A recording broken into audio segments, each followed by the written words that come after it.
Welcome to the deep dive. Today, we are taking on a pretty challenging thought experiment.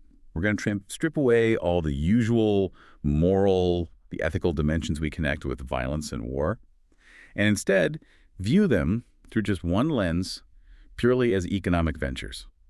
It's a deep dive right into the financial heart of conflict. Yeah, it sounds counterintuitive, maybe even a bit cold. But the sources we're looking at argue that understanding violence as this strictly calculative process, it's actually essential. Essential for understanding how it kicks off, how it keeps going, and maybe most importantly, how you might actually counter it. So our mission today is to unpack these sources that treat the attacker, could be an individual, a group, even a whole nation state, almost like an entrepreneur. Entrepreneur, right? Yeah. We'll look at the specific ways these things get funded, especially the role of fiat currency, government money, how that allows massive destruction to actually become profitable for some. And then we'll pivot. We'll explore this idea of a profitable protest using non-fiat currency, like Bitcoin, as a kind of structural countermove. Okay, let's unpack this then. Because viewing human conflict, all human conflict, through this purely praxeological lens, the study of purposeful human action, it forces you to look past the ideology, the flags, the rhetoric, and just focus on the raw numbers, costs and revenues. And these sources, they start by applying this framework right down to the individual attacker, don't they? Exactly. It's fundamental Austrian economics, really. You think about Mises, every human decision gets stripped down to this means-ends calculation. What am I trying to achieve and what does it cost me? When you apply that to violence, well, the attacker is assumed to be rational, an economic actor calculating profit and loss. For violence to be something that lasts, not just a one-off burst, that calculation, ultimately, it has to favor profit over cost. Right. So, okay, if we're drawing up a kind of, a financial statement for Violence, Inc., what are the line items? What are the actual business expenses? It can't just be the price of a rifle or a single bomb, surely. What are the real sustained costs to be an effective attacker based on this model? Oh, the list is pretty extensive. And yeah, it goes way beyond just buying the hardware up front. Think about the operational expenses needed to actually project power, to keep that capability going so you can extract resources.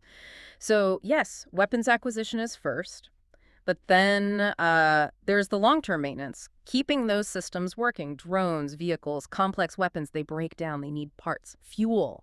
Just like any business asset, really. Yeah. Depreciation, upkeep. Exactly. Then you have the huge, often sort of invisible costs. Extensive surveillance, intelligence gathering, that needs tech, it needs training, it needs people, very expensive.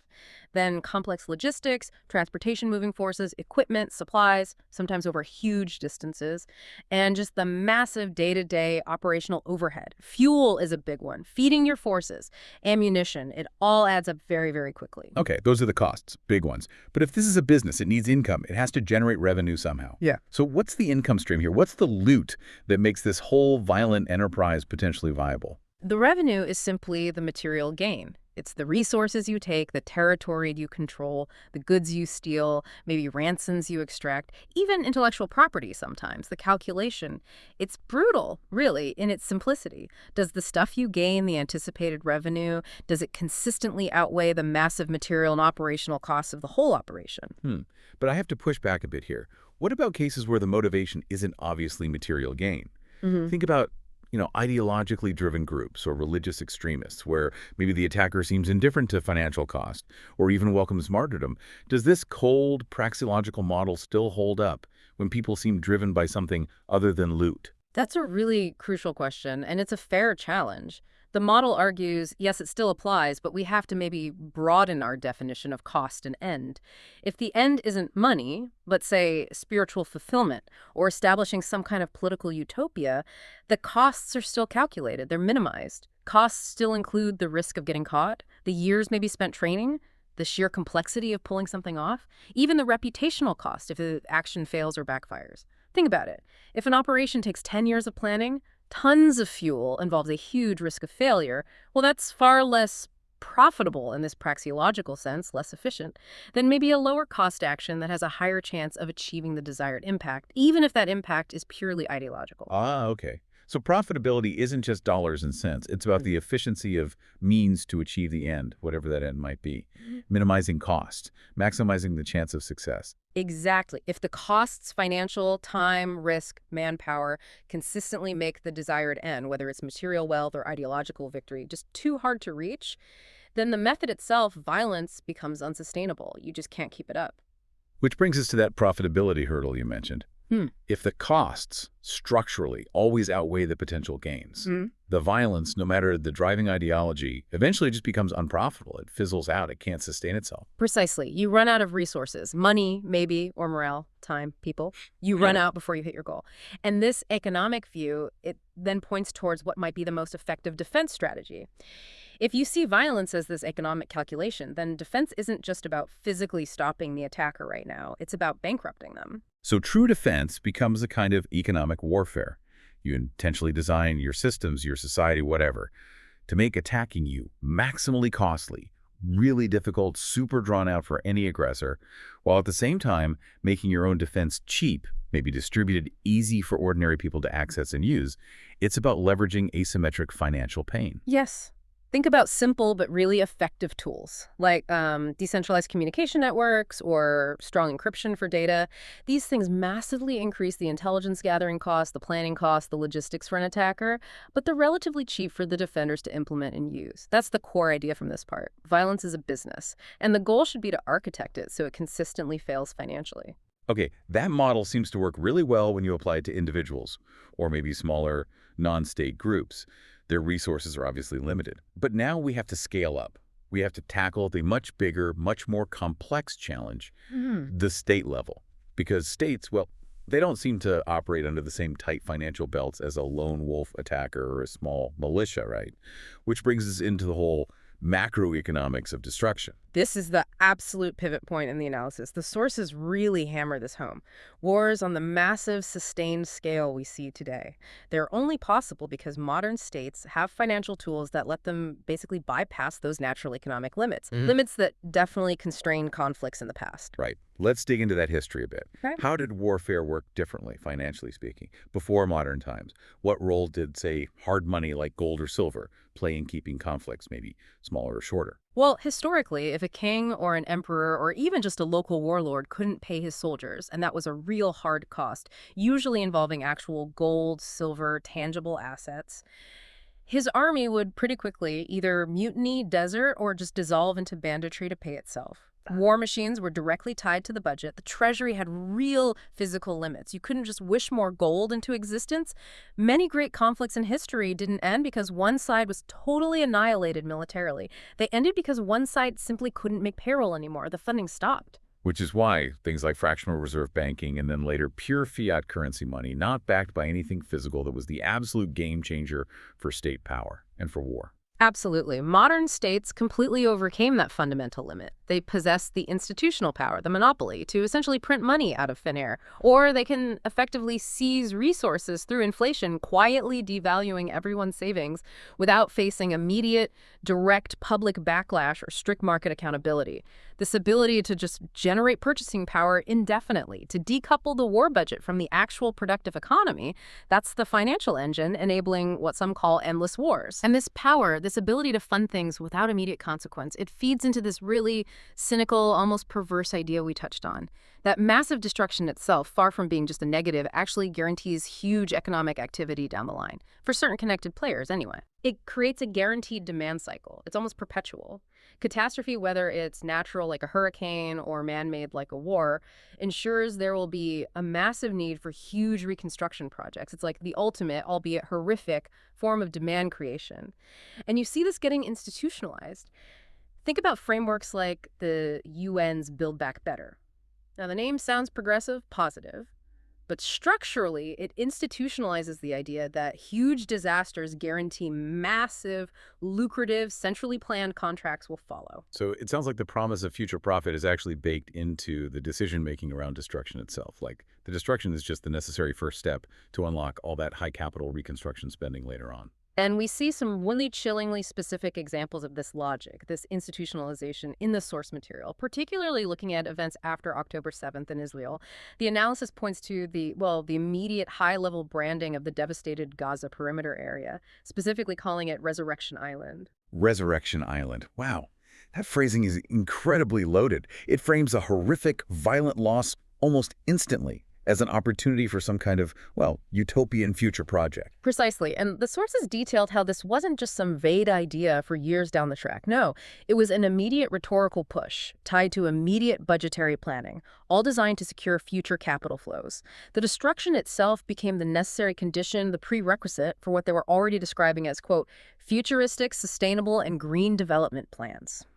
And the very mention of green and sustainable technology in these plans, that's strategic. It helps attract ESG, environmental, social governance investment money. It gets global political buy-in by promising the shiny, innovative future rising phoenix-like from the ashes. Okay, so the incentive structure gets completely flipped on its head. War ensures the demand will be there. And the promise of a high-tech green rebuild attracts the needed capital from global markets, from institutions. The destruction literally guarantees that the demand for next-gen building tech, for engineering contracts, for all that stuff will be immediate and absolutely massive. It shows the economic alignment perfectly. The state uses destruction to create guaranteed demand. Specific capital sectors get guaranteed lucrative rebuilding contracts. And this whole cycle neatly bypasses the slow organic growth you'd see in a normal, productive, peaceful economy. And that cycle, destroy first, then get paid to rebuild, brings us perfectly to Section 3. Which really hinges on one of the most fundamental classic concepts in all of economic thinking, Frederick Bastiat's famous broken window fallacy. Ah, yes, the broken window. It's absolutely essential here because it forces us to really distinguish between activity that looks like economic growth and genuine wealth creation. It's about seeing the unseen. So for you, the listener, if you're not familiar, Bastiat tells this little story. Imagine a shopkeeper, a baker, and some careless kid throws a rock and breaks his shop window. Right, and the immediate effect, the part everyone sees, the scene, well, it looks kind of positive in a superficial economic way, doesn't it? The glazier has to be hired to fix the window. He earns, say, 6 francs. Great for him. Then maybe he takes those 6 francs and buys new shoes. Great for the shoemaker. So everyone observing this little flurry of activity might conclude, hey, breaking the window actually stimulated the local economy. Look at the money changing hands. GDP technically ticked up. Exactly. But the critical insight, the genius of Bastia, comes from asking about the unseen. What was the baker originally going to do with those 6 francs before the window got smashed? That unseen decision, that's the key. Maybe the baker was saving up those 6 francs. Sure. He was going to buy a new, better oven, or expand his delivery service, or maybe just buy a new suit for himself. That original plan represented a productive use of capital. It would have created new, lasting wealth or utility, a better bakery, more efficient delivery, whatever. Instead, that capital, those 6 francs, they get diverted just for an unnecessary repair, just to get the baker back to where he was before the window broke, back to the status quo. Correct. No new value was ultimately created for society. No lasting wealth was generated. Capital was just spent to replace something that was needlessly destroyed. Now, scale that simple fallacy up. Scale it up to the level of global modern conflict. War becomes the ultimate broken window, just on an industrial, catastrophic scale. Right. It's systemic misallocation of resources, magnified trillions of times over. That's probably the most accurate way to frame it, yes. Resources, human capital, materials, energy, time are actively wasted first on destruction. Think of the trillions spent on advanced weaponry, on military hardware that gets used up or destroyed, the fuel burned, the specialized personnel whose skills could be used elsewhere. Then vast resources have to be spent again just on reconstruction, just to rebuild the roads, the bridges, the power plants, back to their pre-war state, if even that. True wealth, the kind that improves lives, advances in medicine, better education, genuine innovation, that potential wealth is fundamentally diverted. It's channeled away from productive, future-focused uses into this cycle of destruction and repair. And this inherent massive wastefulness points directly towards the profiteering angle, doesn't it? The sources bring this up by referencing that really famous, quite damning 1935 text, War is a Racket, written by a highly decorated U.S. Marine Corps Major General, Smedley Butler. Yes, Butler's book was explosive at the time, and still is. He flat out argued, from his decades of military experience, that war profiteering wasn't just some unfortunate side effect. He called it a mafia-like transfer of resources. Not incidental corruption, but structural theft, basically operating under the cover of patriotism and national necessity.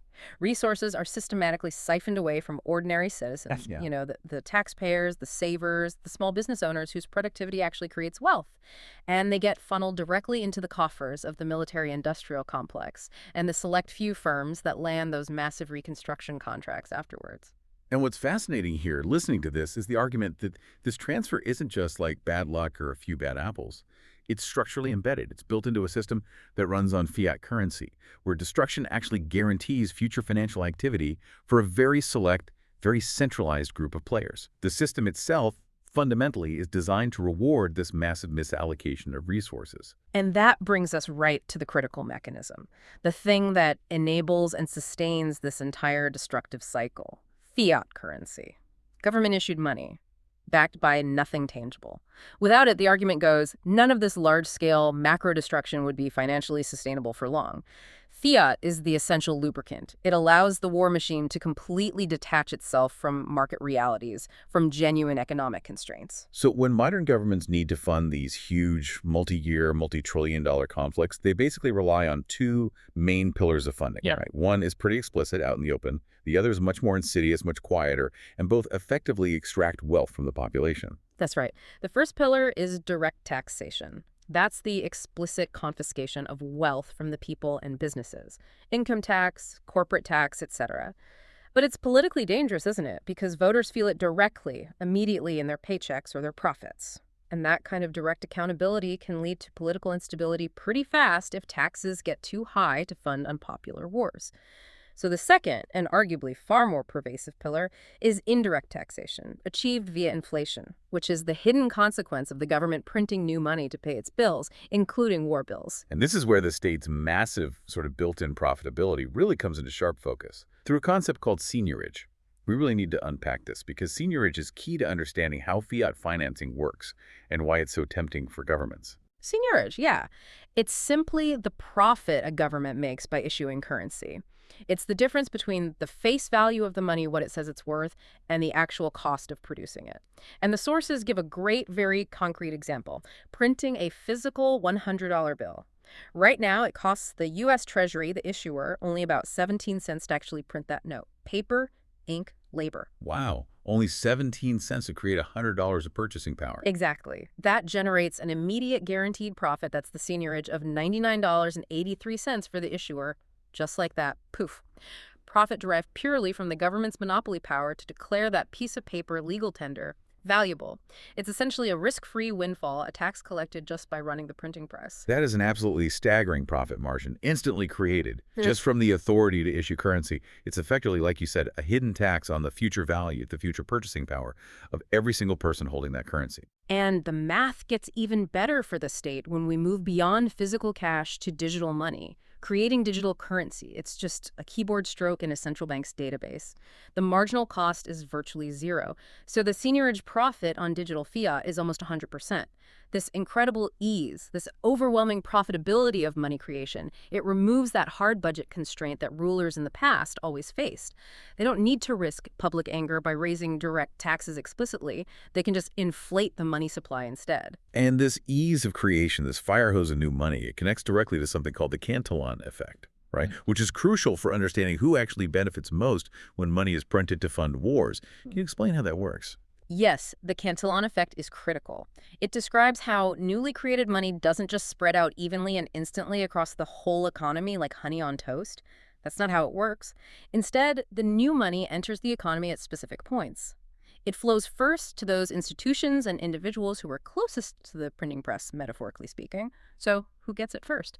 Big banks receiving central bank reserves, government contractors getting paid for military hardware or services, the large corporations within the military-industrial complex. These entities get to spend the newly printed money before its inflationary effects have fully rippled through the economy. Okay. So they get the benefit of spending the new money while prices are still relatively low, reflecting the old, smaller money supply. They get first dibs at the higher purchasing power. Precisely. Meanwhile, the average citizen, the wage earner, the retiree on a fixed income, the small business owner, people furthest away from that initial injection point, they receive the new money much later, if at all. It trickles down to them maybe through wages or sales, but by that point, the increased money supply has already started pushing prices up across the board. So they are effectively receiving devalued currency. The inflation generated by all that war spending has already eaten away at its purchasing power before they even get their hands on it. So the war is effectively funded not by open, honest, transparent taxes that everyone sees and debates, Mhm. but by this hidden wealth transfer. A stealth tax, really, levied on the savings and the fixed incomes of the entire population, hitting the poorest and the savers hardest. Exactly. And the big implication is just chilling when you think about it. Without needing to go to the public and ask for explicit tax hikes that people would feel immediately, and without the market discipline that comes from facing a genuine budget deficit that needs to be funded by borrowing real savings, governments can much more easily sustain these incredibly expensive, endless wars. The political cost is hidden, deferred. So fiat currency, based on this analysis, it isn't just a neutral medium of exchange. It's actually the core engine. The engine enabling sustained, large-scale conflict that's economically decoupled from the productive capacity of the society funding it. It allows the state to hide the true cost. It allows the state essentially to confiscate the purchasing power of its entire population, often without their explicit understanding or consent, and then use those confiscated resources to finance conflicts anywhere in the world, all while maintaining perhaps a political illusion of fiscal responsibility back home. Okay, so if fiat currency is, as the sources argue, structurally designed to enable and fund war by hiding costs and generating profit through inflation, then the next logical question is there an economic mechanism, a tool, that can serve as an effective, nonviolent form of protest against this? Which brings us finally to Section 5, Bitcoin as potentially a peaceful and maybe even profitable alternative. Right. The sources we looked at introduce Bitcoin here not primarily as, say, an investment asset to get rich quick or even as a technology per se. They frame it specifically as a financial tool that offers fundamental structural resistance to that whole war funding mechanism we just laid out. It represents a form of structural, peaceful, voluntary withdrawal from that system. Okay, how does it provide structural resistance? What are the core design features of Bitcoin that, according to this view, undermine the fiat system's ability to just print money and fund centralized conflict? There are three core pillars, really, built right into its code, its mathematical guarantees. First, and most famously, it cannot be inflated. Its supply is absolutely fixed by the protocol, capped at 21 million coins forever. This completely removes the government's ability to generate that seigniorage profit through printing more units, and it prevents the hidden tax of inflation. Your share of the network cannot be diluted.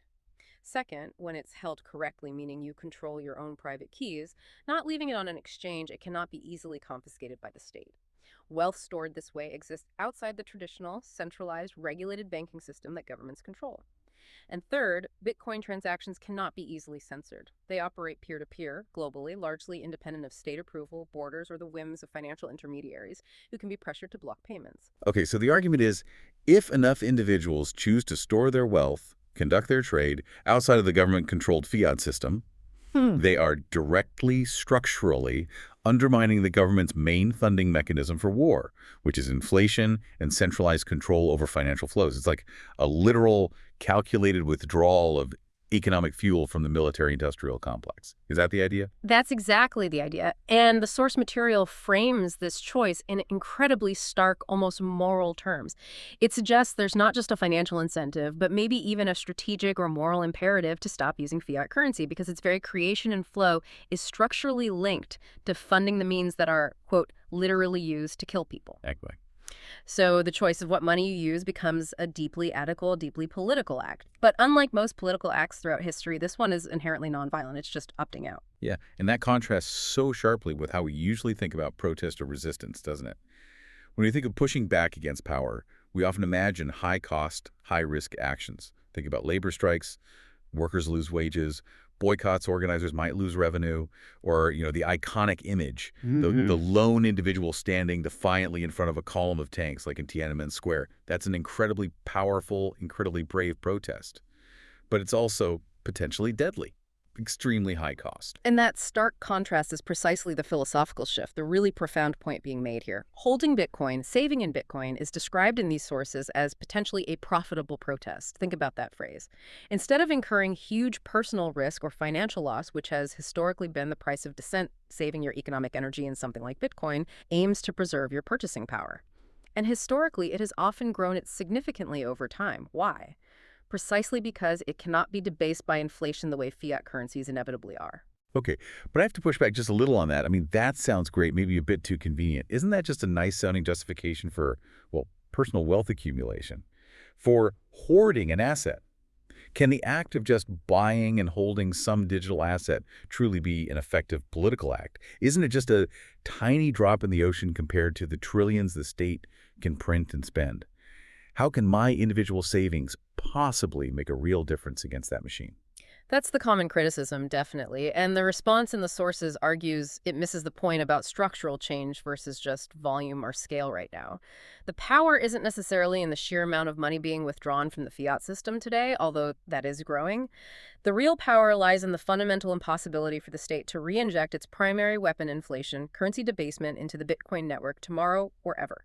Every unit of wealth, every hour of human labor stored in sound money like Bitcoin is one less unit of purchasing power that the government can silently confiscate through inflation to fund, well, a tank or a bomb or a surveillance program. Ah, I see. So the effectiveness isn't about draining the fiat ocean overnight. It's about building an alternative vessel, a lifeboat, that is structurally immune to the leaks and the storms created by the fiat system itself. Its resilience is long-term structural.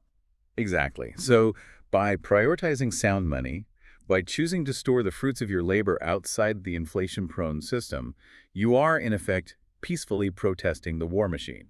And the argument continues, the universe, or at least the laws of economics, tends to reward you for making that choice, by making your savings potentially more robust, more likely to hold value over time, compared to the constantly depreciating fiat alternative. So you're aligning your own personal financial incentives, preserving your wealth, with broader goals like individual sovereignty, peace, and the simple preservation of value. The incentive structure gets flipped. The system starts rewarding saving and productivity again, rather than rewarding destruction and relying on central control. Precisely. It inverts the perverse incentives we discussed earlier. Okay, we've covered a lot of ground. The praxeology of violence, the attacker as entrepreneur, the macroeconomics of destruction enabled by fiat, the insidious funding mechanisms like inflation and seigniorage, and now this proposed resistance tool, Bitcoin. Let's try and synthesize this. What's the core thesis we should leave the listener with as we conclude? I think the core thesis, pulling together all the threads from the sources, is this. The current global financial system, fundamentally based on fiat currency, structurally rewards destruction. It rewards resource misallocation. It rewards the centralization of power. And ultimately, it enables and incentivizes war. The counter-argument, the core thesis of the alternative presented, is that something like Bitcoin offers a powerful, accessible tool for what could be called a peaceful revolution. How? By permanently inverting those deeply ingrained destructive economic incentives. So it shifts the financial gravity, if you like, away from that cycle of breaking things just so you can get paid to rebuild them, and pulls it back towards simply preserving and growing value through peaceful, productive activity. Exactly. Sound money, by its nature, fosters decentralization. It fosters fairness in the sense that the rules are transparent and fixed. And that stands in direct opposition to the hypercentralization of power and the inevitable war profiteering that seems to result from the state's ability to create unlimited money. If your wealth is stored in a system where printing new units is impossible, then the structural financial justification for constantly breaking windows, literally and metaphorically, just to stimulate economic activity, well, it starts to fade away. And this leads us to that specific philosophical insight you mentioned earlier, drawn from the sources. One that tries to connect this very practical economic decision to something broader, almost a principle about how wealth and peace might operate in the universe. Yes, it was a beautifully put phrase, I thought, that really ties it all together. The universe rewards those who live peacefully by letting them prosper with Bitcoin. Unquote. Now, whether you take that literally or metaphorically, it frames the adoption of sound money not just as a smart financial move or a protest, but as potentially in alignment with a more natural economic law. The idea that productivity, saving, and peaceful value creation should be rewarded with increased prosperity, with growing purchasing power, rather than being constantly penalized by centralized inflation that gets siphoned off to fund conflict and control. That is a really profound concept, because it completely reframes what effective political action might even look like in the 21st century. We often get caught up thinking about global conflict as purely ideological, clash of civilizations, a battle between democracy and autocracy, left versus right. But if we follow the detailed financial logic, the incentive structures we've laid out today based on these sources, we're forced to ask a very different, maybe much more fundamental structural question. And that's the final provocative thought we want to leave you, the listener, to mull over. How much of the conflict we see around the world today is genuinely driven by irreconcilable ideological differences? And how much is perhaps purely structural, driven by the underlying financial incentives baked into the fiat system, the constant need to spend, to print, to destroy, and then to rebuild, just to keep the economic hamster wheel spinning for certain powerful interests? And if fiat currency truly is the indispensable fuel, the engine of the modern war machine, then could it be that removing the ease of funding, simply by choosing to opt out of that centralized inflationary system with your own savings, is actually the single most powerful, most effective, and most peaceful political act available to the average individual today?